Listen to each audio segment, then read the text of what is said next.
Hello, this is Professor Jag, and this is chapter 13 on politics and the economy. And we'll go ahead and start first by, with the social institutions slide, which is a slide that I consecutively use almost in every lecture. It's an important slide because it shows you where we are in terms of society, what really we are talking about. And in this case, is the institution in which power is exercised, is the institution of political correctness, is the institution of father government, is the institution of bureaucratic law, the law, okay? So it's this bureaucratic authority that we were talking, I believe, I'm not sure if we're there yet, but, it's that type of bureaucratic authority. And with politics is one of these institutions, same as religion, that we cannot live and sustain ourselves as a group without this form of organization, right? I said this already. You have three major forces in a person's life. Family as a form of social control, and then you also have religion as another form of social control in terms of behavior. What are we talking about? But behavior, right? We're talking about behavior. And so you have politics that ensures that its civilians will be under a system of control. Some may call it oppression. Others may call it injustice, whatever. Here's the bottom line.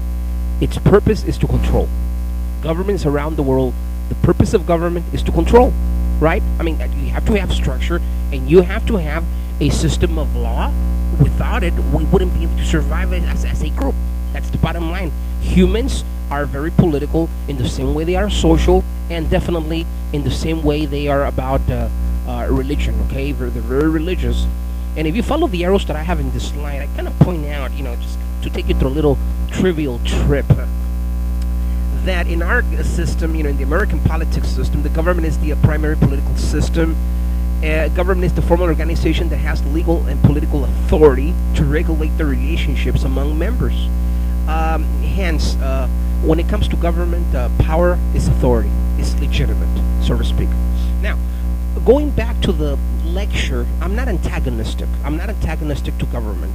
But I want to go back to the lecture where I said that freedom is to be what my achieved status allow me without governmental intervention. Remember that statement that I made a couple of or several chapters, like some of the going back to like the social class chapters or the group chapters, one of those series of chapters, and I sustain to that. I keep that what I said, I keep it on. I mean, I'm not changing my views on that.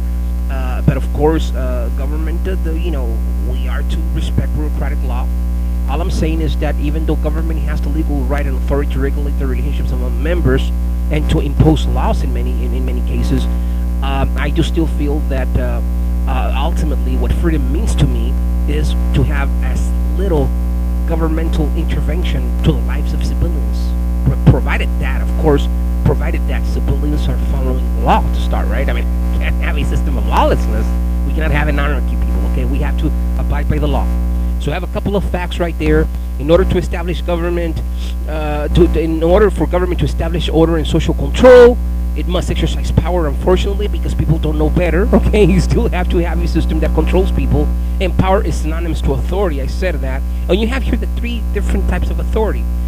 Traditional authority, you have charismatic authority, and then you have this type of authority, which is government, which is rational legal authority. With traditional authority, is the type of authority that your parents have over you, and it's just based on tradition. Charismatic authority are like people that you like, that have to have like Oprah Winfrey. They do have an effect on you because they have this authority over you simply because you like them. They do actually influence your behavior, right? But then we have the law. The law states you cannot cross a red light. The law is the law of the land, the law. It's not whether you like it or not, it's the law. You got it? So yeah, rational legal authority is the law, okay? And we must abide by the law. And so we are not going to debate this because it has been established. Rational legal authority is legitimate authority. Whether the system is corrupt or the people that work the system are corrupt, that's not open for argument, because that's not what I'm talking about. What I'm saying is that it's simply what it is. It's bureaucratic authority. It's authority that we must abide by. And if not, you get in trouble with the law. Okay, so what are the functions of government, of the state? There's another fancy word to say government is the state. They're to establish laws and norms. They're to ensure economic stability, many times through socialist programs, like in the United States, for example. They're to set goals. They're to provide social control. See, I told you, it's one of the systems of social control. There to impose social control, providing social control, protecting against outside threats, and of course we have police systems, but definitely social control is the one thing that gets to me. Social control. They're about social control. It's no mystery. Let this be known to you that it's no mystery. They're there to control people. So enough about the conspiracy theories of how government is evil. No, it's not that they're evil. It's just that their job is to control. All right. Okay. So we have political systems that are practiced around the globe, like what is a monarchy? Going back to the state system. Remember that one? Authoritarianism. It's a political system controlled by rulers who deny popular participation in government. You have totalitarianism, which is an extreme, in my opinion, is an extreme form of. I perceive it as communism. That's just me, right? But they take over the entire essence of liberty when it comes to the person. You're completely absorbed by them, and you're to do exactly what they ask you to do. That's why that they have these type of systems impose tougher laws than the ones we have in the U.S. I mean, we have to go ahead and consider ourselves as the leaders of the free world. This country is the leader of the free world, and we represent the country because we're a democracy, one of the best democracies in the world. We hold in the United States the document of freedom ever to be the document of freedom, the greatest document of freedom ever to be written. Our Constitution. You got it. Is among the best. Nothing has ever been written like it, except the Bible, of course. That's a matter of debate. I don't want to get there, but yeah. And so, moreover, when it comes to we're talking about this, in the American political system, you have two major parties: Democrats, those that are liberal in terms of life, and those that are Republican in terms of interests and the country and the culture and so on, and the economics, perhaps even. So you always have this debate, who should I vote for? Well, people say the lesser of two evils. And we have the independents, we may actually have people that are more like in the central. They're not too liberal, and while they're not too conservative, and they're more like just about the Constitution and the right for everyone. They're like more into the center. They may not classify themselves neither as Democrats or Republicans, or like independents, constitutionalists. Some people might actually go ahead and consider that. You have the theoretical perspectives about politics. You have, when it comes to functionalist perspective, everything has a function, right? So we have the pluralism model based on special interest groups and how they do represent groups, many times minorities. That's kind of the purpose or the function of it, is for everyone to have representation. PACs, political action committees. Maybe some of you guys participated in these type of PACs or some sort of government type of solicitation back when you were in high school, maybe. I don't know. And then, of course, we have the conflict theorist rationale that states that there's such thing as an elite model that is there to control people. Conspiracy theory, in other words. So what I was telling kind of earlier is that the government is there to get you, to control you, to put you behind bars, and you go through these agitated, concepts of takeover and conspiracy and come on. I mean, I'm not there. I'm not of that persuasion. I do believe that I live in a country that is free and that is open for most, if not all. And Wright Mills, and go ahead and study Wright Mills and William Domhoff and their discussion about the power elite and the ruling class, and how by their perception they're talking about more like how the corporate rich, the elite actually control every aspect of the poor person's life. Is it true? Maybe. Is it not true? Maybe. Not that I care. As long as I have my rights, I'm alright. Remember that the definition that going back to the socioeconomic chapter, the definition that I gave you for social class. And when it comes to government, freedom to practice my achieved statuses, to exploit my achieved statuses without intervention. That's all I care about. I care about my social mobility in spite of whatever rules we have. That's just the way, of course, the way I believe, the way I feel about it. I'm not too political when it comes to it. I'm more about making money if I can. How about you? Are you about political correctness? I maybe in ways I am, but first me, first to go ahead and make money, because without money, the chapter in economics is the part of this chapter is economics, and without it we can't advance. You have to make a living, and that's what I truly believe in, making a living. And number one would be my family, number two would be others, but definitely taking care of my family. And so I believe that I'm neither for the functionalist nor the conflict theorist rationales when it comes to politics. Politics is very controversial. I know that is why it's not kind of good to go ahead and have an open discussion about it. Like in the chapter of economics, we also kind of go through the same situation here. You have the social institution of economics, and without economics, we're not human. In other words, without economics, Americans, without economics and without politics, we're not human because we inhale and exhale capitalism. We're talking about competition when it comes to the American economic system, right? Competition is the cornerstone for democracy, right? So it's a basic element of human need, according to someone, and I have that in the slide, by the way. So, in essence, what is capitalism and what is socialism? Capitalism, ideal capitalism, or like the private ownerships of the means of production, pursuit of personal profit, competition, yeah, you have to have competition, only the best shall survive, right? Lack of government intervention. While a socialist communist state would be public ownership of the means of production. Whatever money you make is not yours, it belongs to the state. In other words, it belongs to everyone else. Let's redistribute the wealth. Pursuit of collective goals, yeah, it's not yours.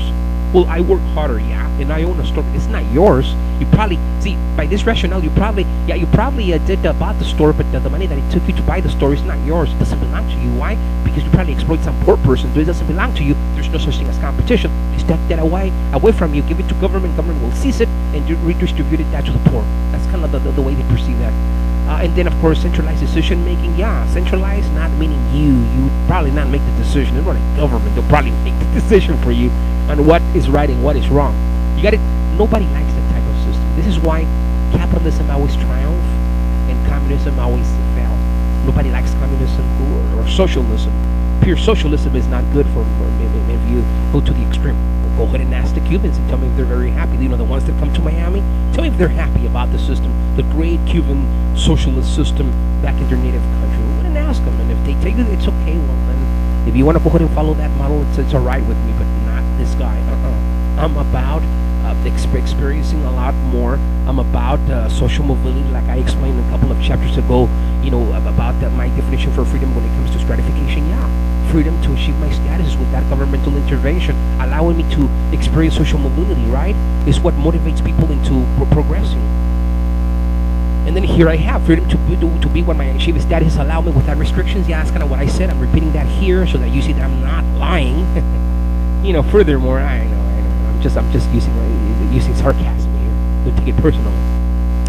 So let's see. Another fact is that no world economy is absolutely a truly capitalist or socialist. Most economies are mixtures of both, right? But this country is way more capitalist than socialist. Careful with the term socialism and for it to embark completely on an economy, because then you don't have, it'll lead towards a communist dictatorship eventually. It's en route. Socialism is en route to a total communist, type of system.